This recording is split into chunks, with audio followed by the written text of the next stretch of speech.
So we're gonna go scuba diving at Lauderdale by the sea, so I always like to double check I have all my scuba equipment before I actually leave. So I have my BCD, regulator, mask, snorkel, fins, weights, and the dive flag so I don't get run over by a boat. So I always like to double check before I leave. This wagon is 10 out of 10, would recommend. It's so easy to transport everything out to the truck with it. For groceries, literally anything, I would recommend getting a wagon.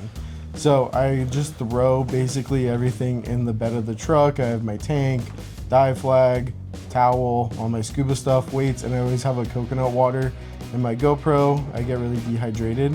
The parking lot's right next to the beach, so I just set up my scuba equipment and just walk in. So now I'm just swam out kind of far, out by Lauderdale by the sea, dive down. It's only like 15, 16 feet.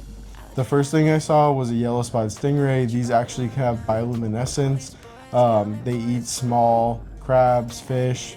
These are some gorgonians and a sea fan. They're a soft coral. They like to filter feed. It's very pretty to watch swaying in the ocean current. This was a little fish I saw, and these are sergeant majors. They get that name by the striped bars, resembling a sergeant in the military. So these are very common to see here. This is a spiny sea urchin.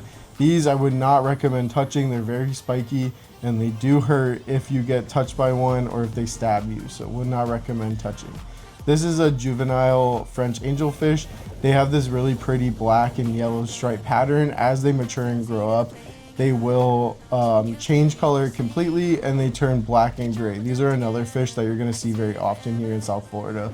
This was a tube worm. They filter feed, and if you get near them, they go back into their tube to avoid predators. While I was scuba diving, I saw this fish hook on a piece of coral. So whenever I go scuba diving, I like to remove all of the trash I see in the ocean, just so nothing gets stuck on it, nothing gets hurt by it. So I was scuba diving and I saw this sea turtle. This is actually a hawksbill sea turtle. So there's estimated to be 6.5 million sea turtles total.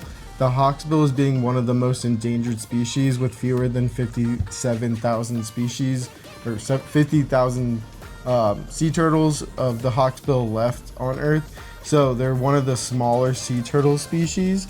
So it's pretty rare to see them, but I'm glad I did see one. So it's important to protect them.